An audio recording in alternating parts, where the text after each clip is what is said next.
unnecessary. They are supposed to be the main characters and should bring the heat, but for some reason or other, they left me a bit, well, unsatisfied. Hello everyone, it's Zakes and welcome to my top 5 disappointing main protagonists in anime I've watched so far. These are the core protagonists of the show, and whether or not they share this position with others is not an issue. Expectation for them to be great should be high, so those characters from anime filled with fan service or ecchi are not going to be considered because I just can't take them seriously and they have zero expectation in my eyes anyway. Hype can be by their real world fans or by their own shows, but the story must push them as the main characters. I almost considered Vincent Law from Ergo Proxy, but the story was so complicated and obscure that it made me feel there was more to Vincent than what I perceived. He dodged a bullet right there. I am not even saying these anime and the characters were terrible, just that these characters did not live up to the position they held. And just before we start, please subscribe to my channel for more videos like this one, and also, if you care to, you may support my Patreon campaign as well. Now, without further ado, let's begin. Humanity's future lies outside the walls, and I'm gonna clear the way! I'm gonna take back what was ours! Number 5 is Eren Yeager from Attack on Titan. His anger and tantrums are the only standout about him really. Can anyone say anger management? I can't believe anyone would rather pull plants than fight. Eren talks a good game but fails to actually bring in any solid results. His faith in humanity, even after he discovers their flaws, is really ludicrous, especially for a story as enthralling as that of Attack on Titan. Usually, the underdog like Eren would be the character I would enjoy following, and Mikasa and Levi, those with natural talent, would be very cool accessories lacking something the main character has. Unfortunately, talent really goes a long way in the game of survival that is Attack on Titan. It is possible to understand and relate to him, but I just could not stand his usually uncertain and bewildered approach and demeanor when it came to a situation he preaches to be so concerned about. Beyond his anger and regretful whining, he really does not get enough development, and we don't even get the courtesy of his thoughts being sufficiently revealed to us as well. Eren needs to lead the story and not just be a mindless medium for it. Those stupid Titans. They're really not that big a deal. I told you I hate it when you meddle. Number 4 is Barnaby Brooks Jr. from Tiger and Bunny, and as I said in his character appraisal, the show should simply have been called Tiger because the bunny part is so disappointing. The show tries its best to be relatable and have some backstory for him, but it all falls flat because it seems we're being spoon-fed a half-baked character who is supposed to be great but just doesn't measure up. He is emotional only when it is alright for him and aloof when it's okay for the plot, and to create a forced and non-genuine tension that should not even be there. I really do not want to spend too much time on him, as I believe my video on him describes my dislikes about him way better. Let's move on to the next character, okay? Come on, does it really matter? I just don't get it. At number 3 is Koichi Sakakibara from the thriller horror anime Another. The reason he is here is simple. He is just so heedlessly stupid. The story is brilliant in giving us a great mystery to solve, but he just seems to be surprised at everything that comes his way. What does that mean? He is the poster child of the ever-perplexed character.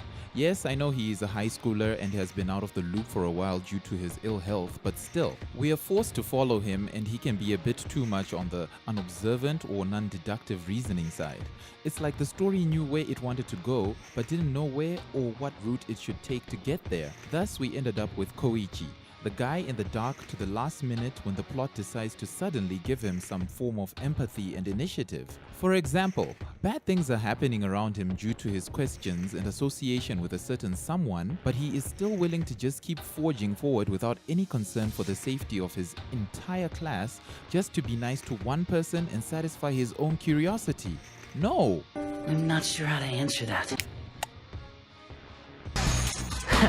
Check out that overgrown Zanpakuto. Oh yeah? So you're saying I got a big one, huh? Number 2, who is going to get me into a lot of trouble, is Ichigo Kurosaki from Bleach. While Eren was too little, Ichigo was way too much. Ichigo really kept my hopes up throughout the anime, but he also had some of the worst storylines that were written for his convenient survival that were really difficult to reconcile with the others. Admittedly, the anime is pretty good and decent with lots of great action and drama and more than a few genuine laughs. The issue comes with the pedestal Ichigo is placed on. 3 days. In 3 days, I shall make this boy stronger than you. He was made the hero of everyone, and you end up wondering why. His power-ups are always sudden and miraculous to the point that it became boringly expected. What's the matter? Am I moving too slow for you? Just say so. I can move a little faster if you'd like. For goodness sake, an entire arc was dedicated to his getting his powers back a second time, and all the new characters in that arc were for the sole purpose of doing so, and obviously nothing else. Most of the supporting characters in his world all have stories and personalities that more than give him a run for his money, but still have to play second fiddle just because he was deemed to be the star. There are so many powerful characters falling all over themselves around him, and it's pretty sad to watch. Well, are you gonna say something or just stand there? My axes are ruined! Why did you have to do it? Why? His potential is so hyped up that when he supposedly meets it in the story, you can't help but be disappointed, as what you expect is way more than what you get. Well, I guess I couldn't expect much better from the master of plot armor and coincidental survival, right? I'll end this in an instant. And just before I reveal my number one disappointment, a small bonus character who didn't quite make the cut but bodes special mentioning is Saya Kisaragi from Blood C. All I can say is that after watching the much better Blood Plus and her very bad acting as I call it, I just had to mention her at least.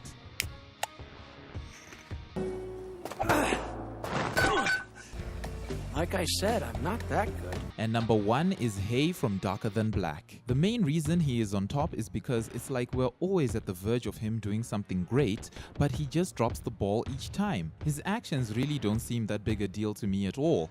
Explain. He has a lot of power and has some of the best action scenes, but all his characteristics and actions don't mesh so well together. He is an emotionless contractor who really plays the part and does nothing to challenge the notion that he is actually more than what people say he is. To make things worse, he is not actually a contractor in the strictest of sense, and yet you see him act more like the monsters he pretends to be. And funny enough, the real deals are way more relatable and emote better than he does. This starts off as tolerable, but when you see the story stick to its guns, it gets old really slow. Like watching paint dry and then realizing that it's not the color you wanted. He is a better character in the second season, not by much of course, but he isn't its main focus at all, so just disappointing. Actually, it's a little more complicated than that. And those are my top 5 most disappointing anime protagonists. I hope you enjoyed the video and that you please comment, like and subscribe. And don't forget to vote on the poll for who your favorite was on this list. Until the next video, I am Zakes and take care.